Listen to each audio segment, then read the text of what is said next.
So today on Back to the Future Zoom, I would like to welcome Alexandra Warren, an American-born artist and painter living in Scotland. Welcome, Alex, to the podcast. Hi. So we'll go straight into the interview questions. The first interview question is, what was your childhood dream? Did you have one? I'm not sure if I had one, but there were certain things that I knew I loved doing, and also it wasn't exactly painting, but I loved reading. I was a bookworm, and I think that sort of feeds in at a certain point with some of the stories in my paintings. It's not, I don't know exactly how it's related, but I was definitely a bookworm, and I loved books and drawing and scribbling with crayons, like a lot of, hopefully, well, some children, if they're lucky enough to have all those those blessings in their life. Your mum, wasn't she an artist? Well, she was a musician, and the thing that I realized as time went on is that just the way she lived life and the way she wore clothes and colors of curtains in our, that she loved color. And I realized as I got older that she gave this huge gift of color and music. Wow. She was fierce. I remember her being super dramatic, and I remember thinking, whoa. And I remember her eyes. Yeah.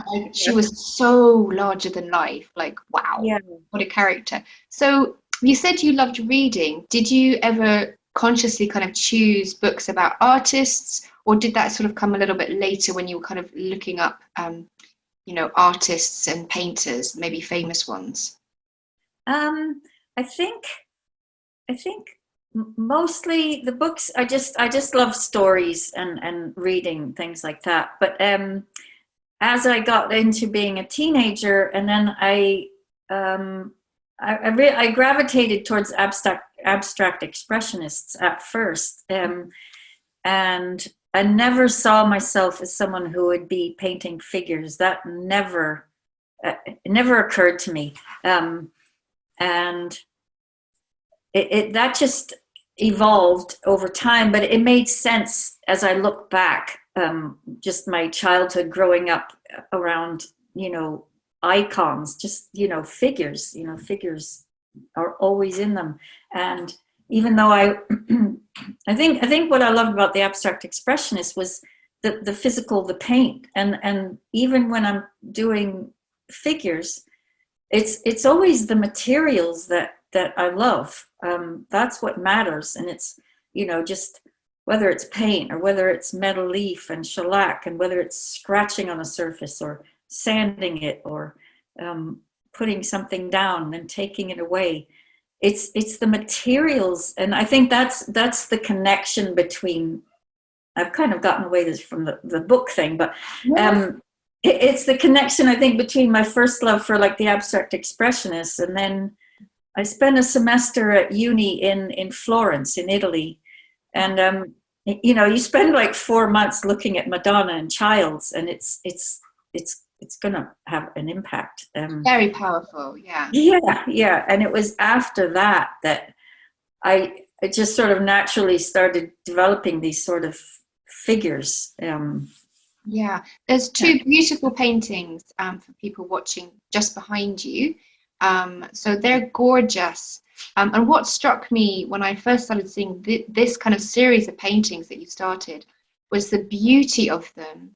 The kind of gold leaf, which was so gorgeous. I love the elongation of the figures, which is really beautiful. And the first thing that struck me was that they're telling a story, and I would love it if they were animated. They would make the most beautiful, for example, beautiful Christmas story somehow, with the gold.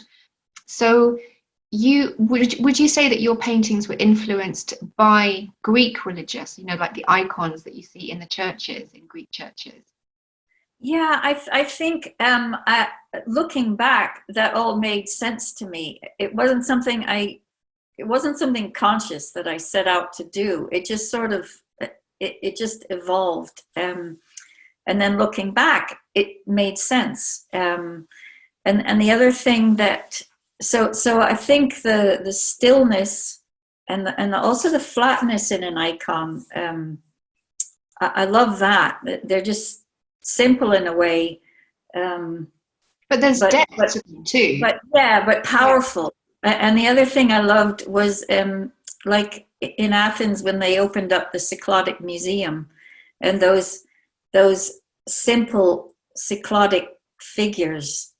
Those in I just yeah, Yeah. they're just so beautiful and so um, yeah, evocative, and they just say something, but in such a simple way.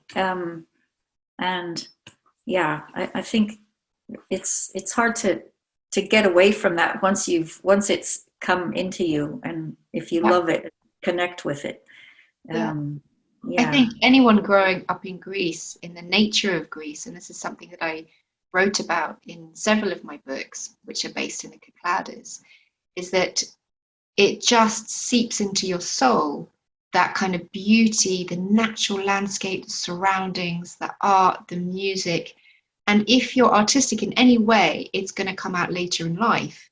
So I think you've captured an essence there and a beauty. Is it can I ask, is it your family in the paintings, or is it what's inspired you to make these kind of feminine figures? Because they're almost like, when I see your paintings, I almost see kind of like guiding women.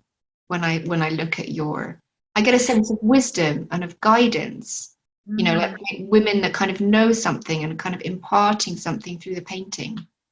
Yeah, well, I think because one of my grandmothers, well, I knew one of them better than the other one. The other one of them died when I was fairly young, but she was an actress, and my other one, who I knew better, was an artist.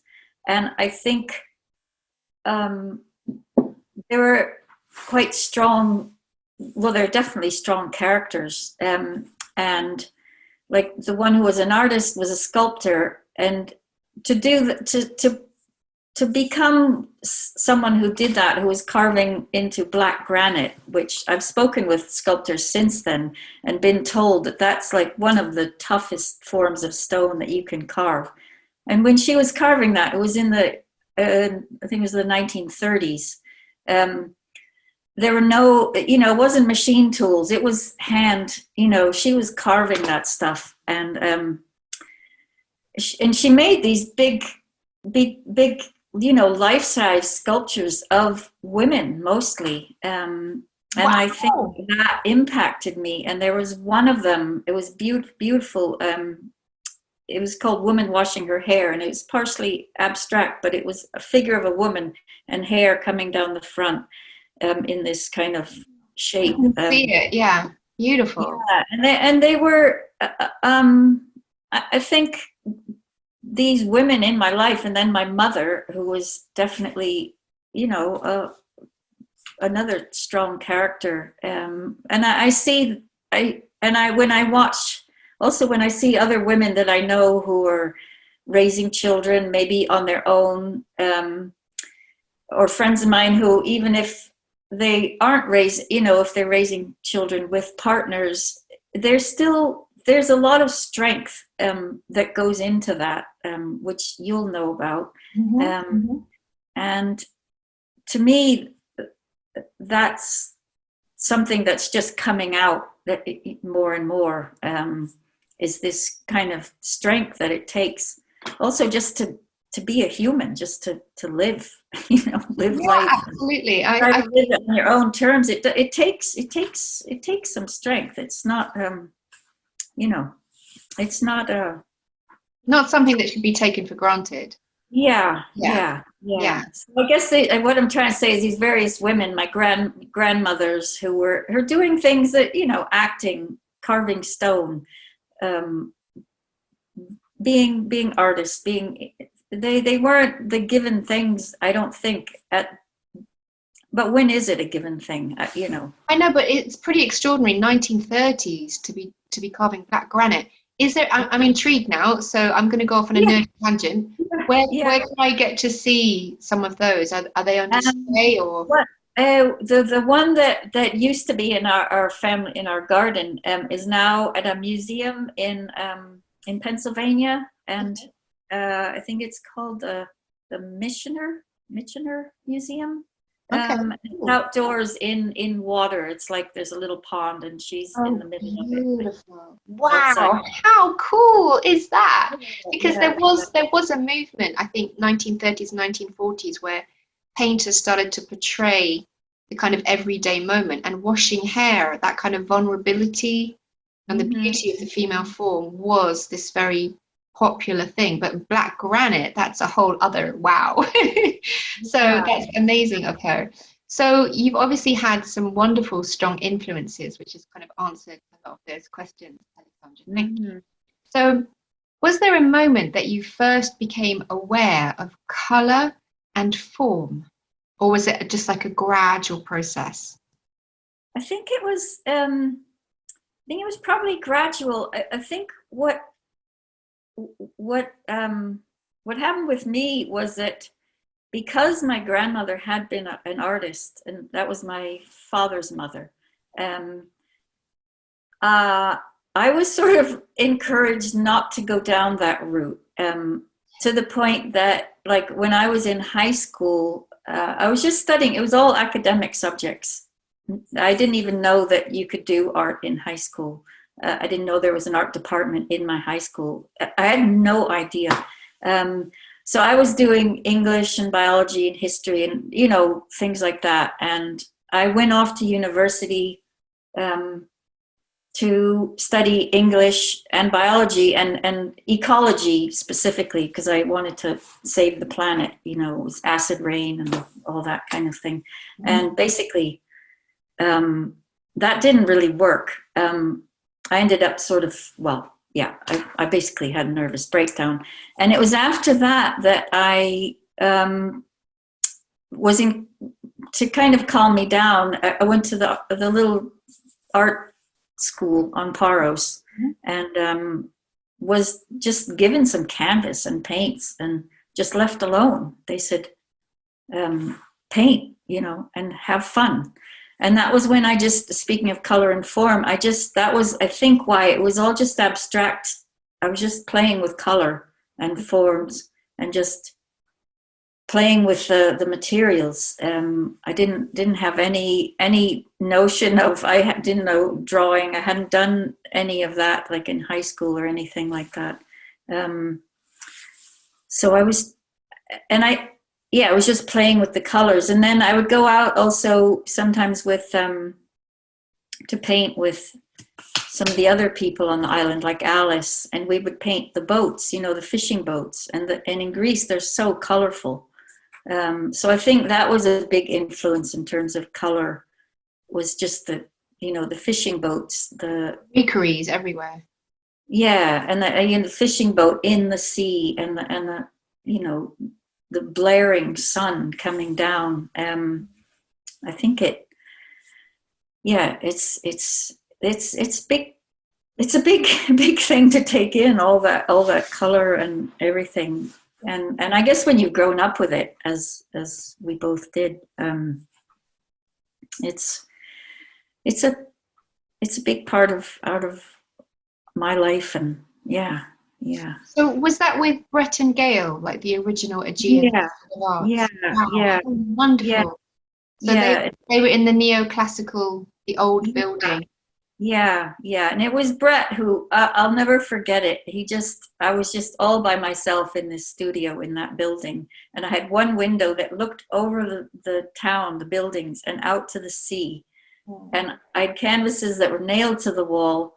And he just left and he said, have fun. And that was it. That was Oh, it. yeah, well, that's so amazing. He was And so wonderful. He had that gentle way about him. And he just, yeah, yeah, yeah. yeah. And then, Really? then I would go out with Alice and do watercolors. Alice Meyer Wallace, and we would do watercolor painting. And it was, yeah, quite. Wow. So you, in a way, you were kind of set up for success, and because with the Aegean School of Arts and with Brett and Gail and with Alice, he does the most wonderful watercolors and creations. And I think that your paintings really are gorgeous. I mean, I can see your paintings being collector pieces in the future. There's just something very, very special about them. So that's, I can't wait. I wish I could, fast forward. um, so in what mediums do you prefer to paint? You touched on it a little bit, but if you could maybe explain a bit more. Yeah, well, currently, it used to be oil on canvas up until about 2018. I was, pretty much oil on canvas. And then I was taking a course at Leith School of Art, which is a wonderful place in Edinburgh, with two wonderful tutors who were co-teaching this course that I took. And I did that for 2 years. It was 1 day per week, and I would Zoom into Leith. And one of those tutors, while I was on the course, was really pushing me to develop in terms of my use of materials. And I was still working with oil on canvas during that whole time. But he would come to my studio out here in the Borders to give me, advice and critique what I was working on after I finished that course. And it was just one day, I had started using a little bit of gold leaf, imitation gold leaf, and he on a panel, just a little bit. And he just looked at one of the panels and he said, "I'd love to see what you'd do if you covered one of these with the gold leaf." And it was like a light went off in my head, and I was like, okay, I have to try this. And I'm so indebted to him. And he was one of those people that if you meet once in a lifetime, you're lucky. And if you meet two of those in a lifetime, you're like, yeah. And I had one when I was in art college, because after I was at the art school on Paros, I did go to Rhode Island School of Design. I had one of them there, and then later in life, this other tutor. And that what he said just has sparked so much. And what I love about the leaf is that, first on the wood panel, I put down a layer of rabbit skin glue gesso, and then a layer of very thin, it's red clay that you mix with water, and you put it down, and then more rabbit skin glue, a thin layer of rabbit skin glue, then the imitation gold leaf. And then I shellac it, but then that's when the fun starts, because then I can... What's shellac? Shellac, it's... Oh, shellac? Yeah, like shellac. Wow! Yeah. And then I can start... The great thing is it's incredibly durable surface. And I can scratch on it and put paint on, take paint off, sand it, scrape it. I can do a lot to it. And then I can keep adding leaf if I don't like what I see. The one thing about it that I will say is that it's much slower than oil painting. Right. It's more like, it's almost like carving, because I don't want to, like with canvas, you could just change things quite quickly, just put the paint down and let it dry and move on. With these, it's really slow going sometimes, especially if I want to scrape through. If I put color down over the gold leaf and I'm like, oh, don't like that, I have to scrape and figure out ways to get things off the surface, and it takes a long time. So these images are, they take their time. They take their time to make. So what intrigues me is that there's clay. So yeah, that kind of, I guess, would add to that beautiful kind of gold, almost rose gold tone that you have. Yeah, yeah. So how long does it take to kind of dry so that you're kind of ready to then start applying the gold paint? Well, when I'm doing the layers, it's like I put down the rabbit skin glue gesso. That's rabbit skin glue with like chalk and whiting or zinc white titanium in powder form, and you make gesso. Put that down, then the red clay in a thin layer, but you have to work fairly quickly to make a solid bond. Like then I put thinned rabbit skin glue over the red clay, and you need to work fairly quickly to get a good bond so that the leaf, the gold leaf that goes down, sticks Wow. quite solidly to the surface. Because Alex, you don't. please Yeah. may I have a lesson with you in the future? Yeah. Because I love the idea of being able to create something that you can kind of almost kind of scratch through or mold or and then add a layer over, because that gives you kind of almost unlimitless creativity on like a small area, kind of. I mean, I probably wouldn't in reality, but that's the way my kind of mind is thinking. It's absolutely amazing. So Yeah. Well, this is a small board. I don't know if you can. Yeah, you can see that. I can see it. Really, you can see the wood on the back, but it's got all the layers that the big ones have. So is that one ready to go? Yeah, it's ready to be worked on. Yeah, Wow. yeah. I've got stacks of them ready to work on, and yeah, got other ones ready to go. Yeah, Smaller. absolutely. Because I mean, the thing is, your paintings, I mean, we're kind of going to get onto this a little bit further on in the interview, but your paintings are actually selling, aren't they? Yeah, they are. Amazing. Well, they're really beautiful. They are absolutely unique, gorgeous creations. I mean, who wouldn't want that hanging in their room, quite frankly, especially at Christmas? Yeah. I mean, it's a funny thing for me because I feel like I'm going off on my own tangent with these things. But that's exactly what you should do. That's exactly what any artist who's notable in history has done. They've gone, right, don't care what the crowd is doing. They've gone off and done that thing. And look at those paintings behind you. They're just gorgeous. Those they're not finished. I have to say they're developing. I keep telling you, they're gorgeous. So yeah, well, thank you. Keep painting. Okay, so let's go on with the questions. Are there any painters who have influenced you? And is there any other notable thing that you can think of that has influenced your work? Well, I think I've mentioned the abstract expressionists. Those were like the first, when I was teenager, I would go to see whatever I could see. I think I just loved the paint. I just loved to see what can you do with paint.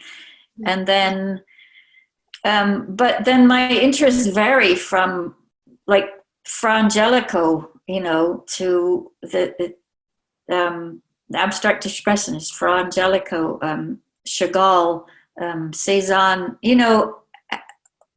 a lot of all kinds of people, really. Howard Hodgkin, his use of paint and the way he paints on what might be a frame to somebody else.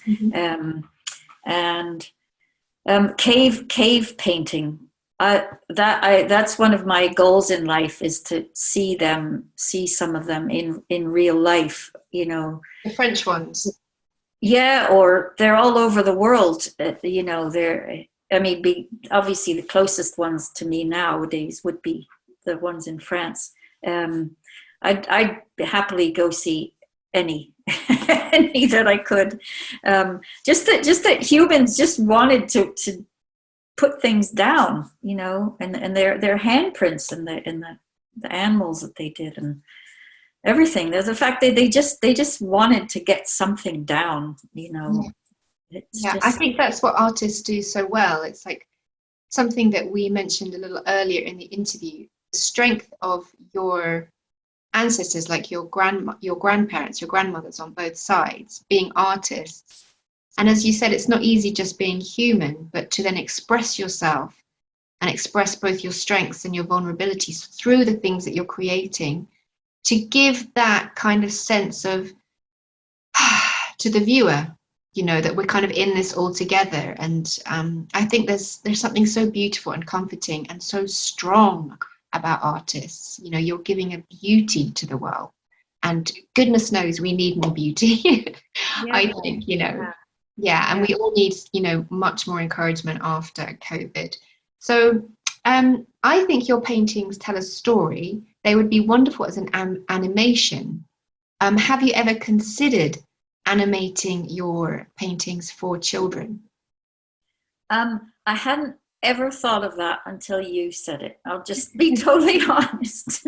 And I think if someone were to try that, I'd be happy if someone wanted to try it. I myself, I don't think I would have the patience, you know, because it takes a lot to make all those, you know, to make one motion, you know, all the pictures.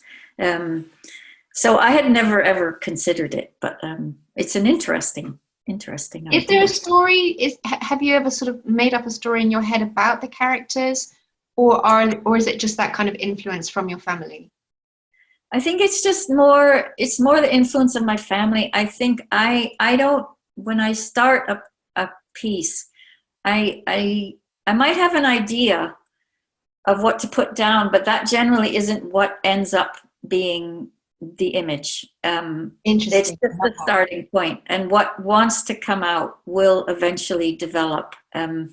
And it might be only later, it could be months later or whatever, that I realize what I'm painting.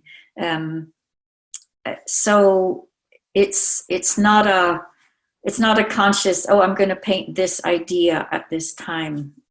Or it might be, but then it will always, if it starts out that way, it will change.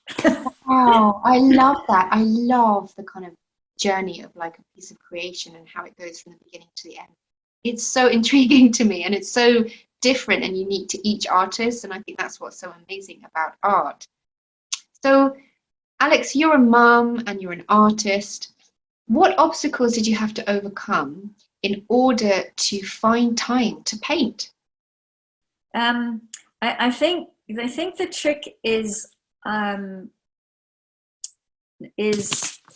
to make the time, because it's no one's going to give it to you on a platter, and you have to be stubborn, I think.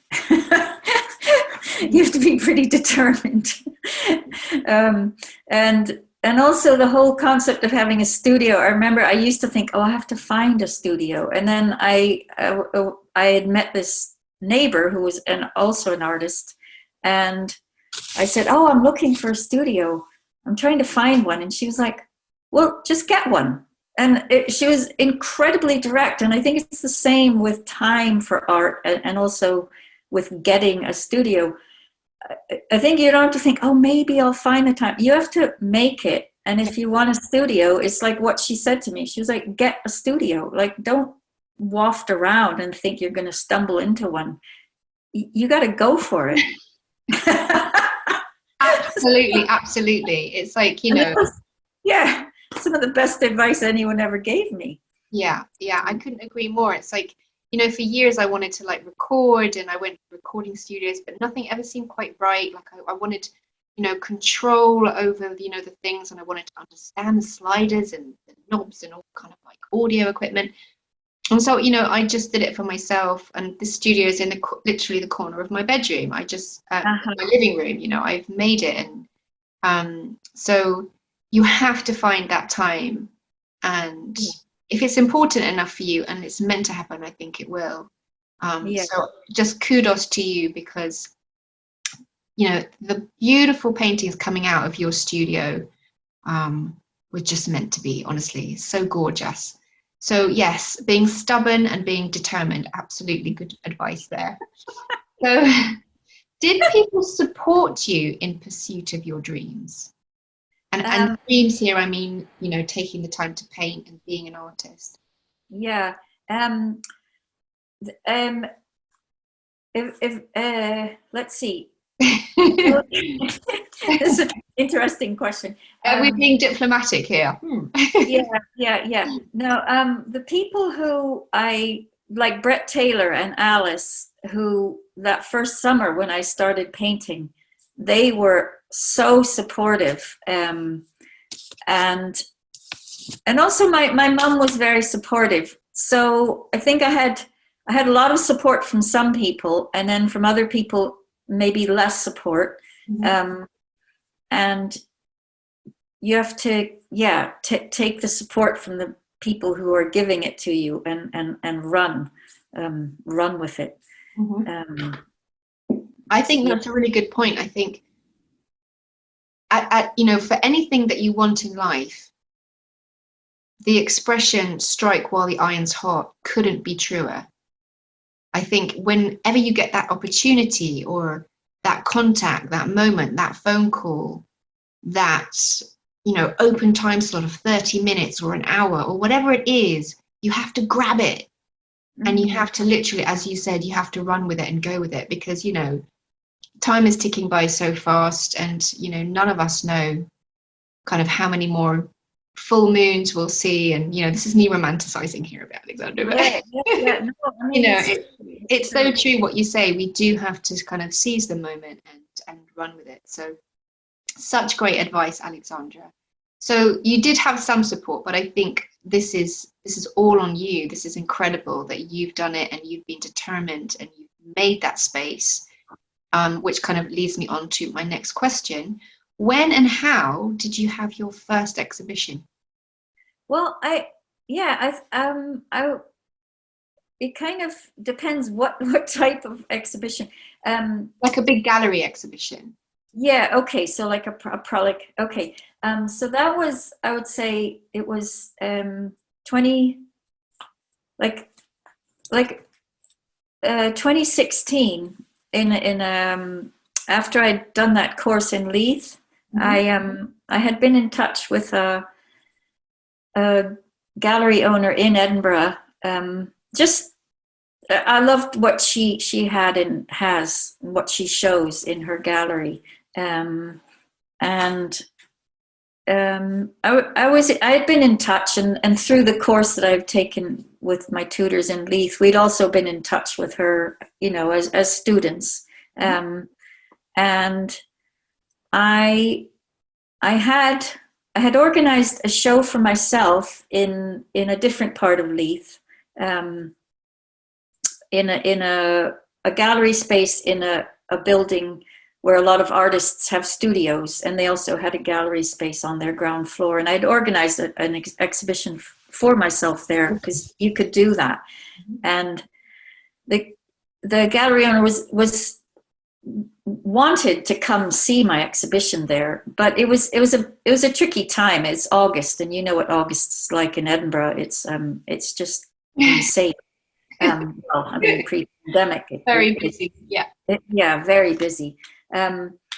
And so she wasn't able to come see my exhibition at this gallery space in Leith. But then said, "Could I come to your studio?" And I was like, "Of course, yes."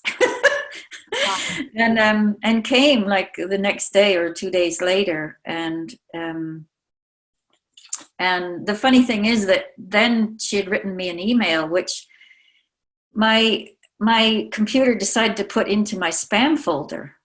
So I had no idea. And then she wrote me a second email and said, "Did you get my first email? I offered you an exhibition." I was like, "No." And I checked my spam folder, and there was this offer of an exhibition with two other fabulous painters. And there was this offer. So yeah, that was it. So that was it was November? I think it was November 2016. Three of us exhibited together at her gallery. And that was wonderful. That was just, it was like speaking of dream come true. It was it was a dream come true for me. Gorgeous. And that was kind of meant to be a kind of like almost missed sliding doors, as they say. Yeah, yeah, it was. I just couldn't believe it when I got this email saying, have you received my other email?" I was like, no. Yeah, so whew, it was good. She sent the second email. She sounds like, somebody with her head very firmly screwed on her shoulders. So Yeah, no, lucky to have an individual wonderful. like that. Yeah. Yeah, she's wonderful. Yeah, yeah. Okay, awesome. I hate those email encounters, I call them. Yeah, Okay. yeah. So, what is the best thing that you think has happened to you as an artist, let's say over the course of the last 10 years? I think, okay, some of the best things that I ever did was take this course at Lee School of Art with, it was two artists, Paul Martin and Alistair Gordon. And it was after I'd been having a rough time in life, with being separated from my their father, and, life had just, not been the best. And I got onto this course, and honestly, it was like heaven. One day a week, I'd drive up to Edinburgh, park in Leith, go in, spend a day with these two tutors, and just being around other artists again, and having people in my corner. It was like, and Anna, like the way I connected with one of them, like in terms of my work, that tutor he's so good at connecting with all of us, his different students, exactly where they were, and being able to move them to another place. And honestly, that was just such a gift.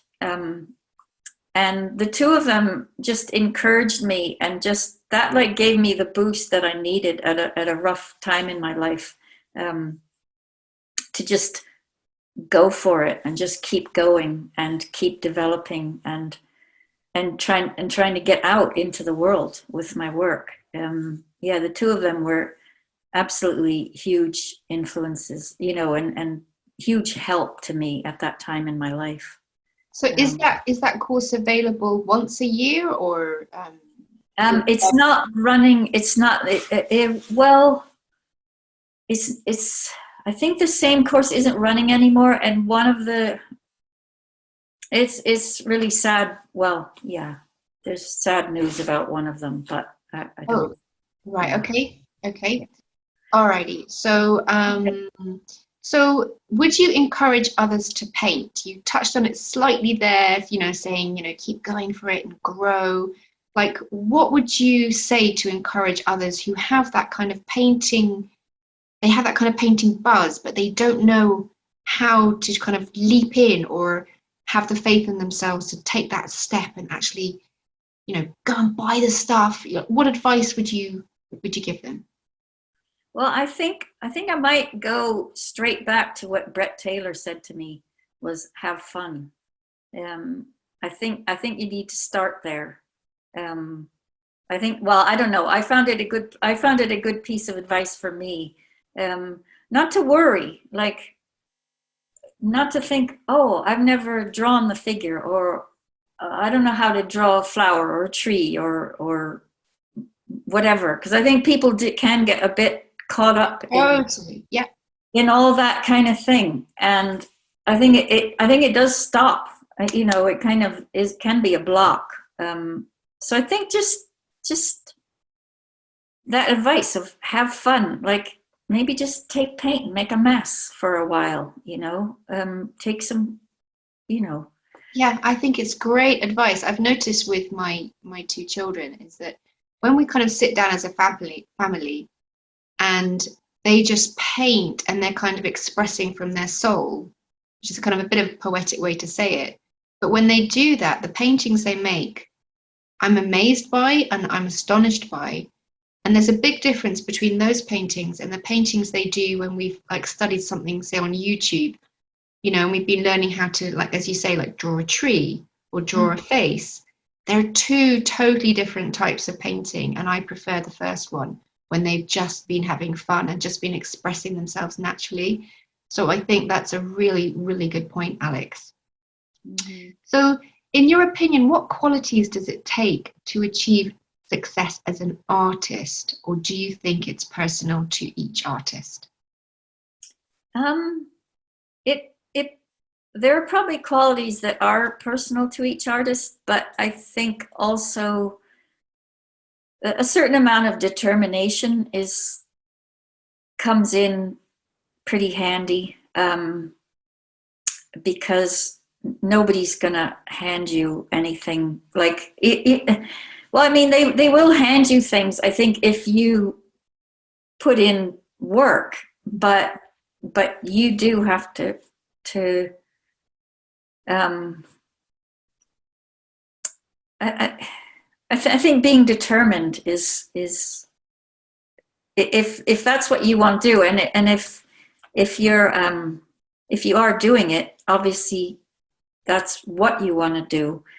So putting the solid foundation underneath, of a work schedule, showing up in your studio every day, all that, yeah, makes a huge difference. It's putting in the effort, isn't it? And the time. Yeah. So gorgeous. Wow, that's amazing. There's so much advice kind of mixed into this interview with, talking about your history and how you started painting and stuff. So it's been really wonderful to talk to you, Alex. Is there anything else that you want to add about your own paintings, or any other advice that you would give to other artists who are thinking about kind of chasing their artistic dream? Well, I think like what I've said before about just keep going is one of the things that I've been, advice that was given to me. I mean, I know it sounds it's all the cliches, but they exist for a reason, because it's you have to just keep going if you want to do it. Because nobody else is making you get up in the morning and go into your studio. There's no one making you do that. So if you want to do it, there's a lot of you got to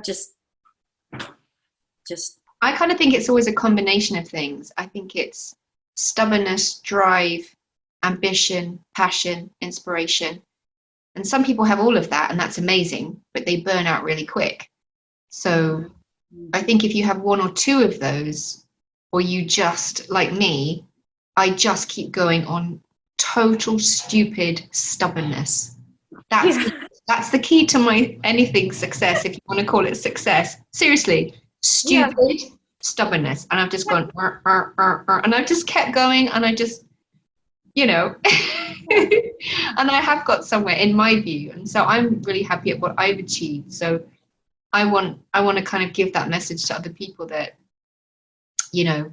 you have to just keep going. If you really believe in yourself as an artist or a writer or a painter or a singer, or, it could be anything, you could be making matchstick houses in the street, whatever it is, then you just keep going. And if that's something that, as you said, you enjoy and you have fun, you have to keep going, because you have to feed your soul.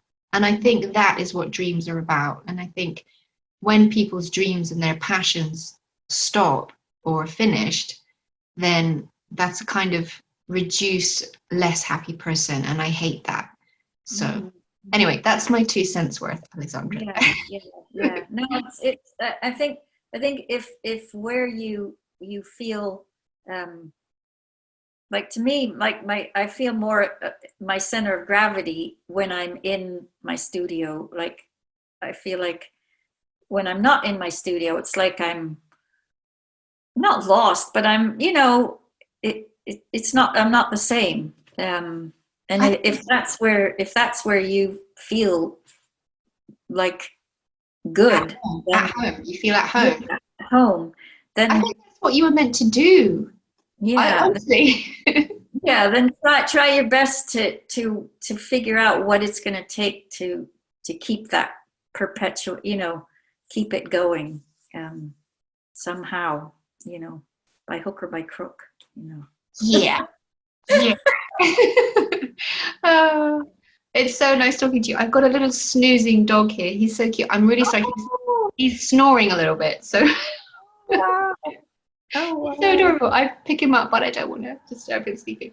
So, Oh, wow. Alexandra, we've come to the end of the interview. Thank you so, so very much for giving me your time, and I hope it hasn't taken away from your actual painting time.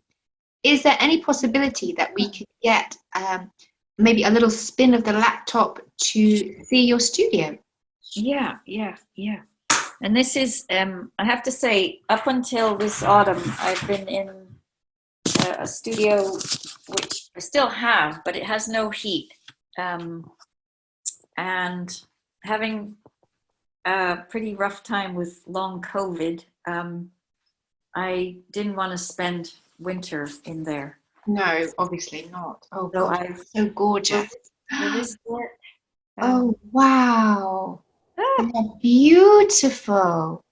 so these are things I'm working on. Oh, Oh, Alex, I want them all. Wow. oh, no, this thing. And this, I don't know if it, oh, wait, I'll turn this light. This is, this last one here, that shows like a surface that doesn't have any figures yet. But Wow. that's kind of like how, I don't know if it's coming out at all. Yeah, no, I can see it. It's perfect, Alex. Yeah, but that's the surface that I'll create, and then I start working and scratching and layering things up, so that, yeah. Oh, and here's my here I don't know if you can see it. I've got stacks of little Oh, yes. ones that Oh, yes. Beautiful. I've prepared so that, when I'm not working on big huge ones, I've got stacks of little ones that I can. So potentially you could make replicas of those gorgeous large paintings, but for those of us who are not so financially well off, so that we could at least buy one of your paintings. Yeah, no, I've got little ones like this. Oh, gorgeous! Yeah. I've made quite a few of them. They're mostly gone, Okay. off to new homes. But Oh. yeah, So but they're fun to work on. They're nice size, in contrast to the big ones. So yeah. are you about to have a new exhibition soon, or where could people contact you and say, "May I buy a painting?" or have access to view your paintings? Yeah, well, I do have a website, and I will be having a solo exhibition in the Scottish Borders in Selkirk later in 2022. We haven't fixed the date yet, but that's happening. And So the two behind you, are they going to be in that exhibition? probably, yeah. And I'm going to work. Well, I've got to make more of those, and someone's going to build me some triptychs. I'm going to see how that goes, because that could be really fun. Triptych, like a hinged, like with icons, they'll fold in. So you could have an image in the middle and two on the side, and they'll have hinges, and they can hinge in. And you can also decorate the back side of it, like paint and work on the back of it. Oh, wow. So I think that is going to be, I'm so excited about that. Well, in the future, when I have found a job after COVID, I'm looking for work at the moment. When I have a salary, I want one of your paintings, because I love them so much. I'm really excited about that triptych. Wow, that's such a cool idea. So I'm really excited about that. I'm looking forward to working with that format. Yeah. Wowzers. I'm all enthused. I want to dash off now and try my painting, but Yeah. I'll play some guitar instead. So, Alex, thank you so, so very much. It's been such a pleasure to talk to you and such a lovely morning break. And hopefully, I can get some details to put up on my social media later next year for your exhibition. So, thank you very, very much, Alex. All right. Thank you. Thank you. It's been fun. Bye Okay. bye. Thanks. Bye-bye. Bye.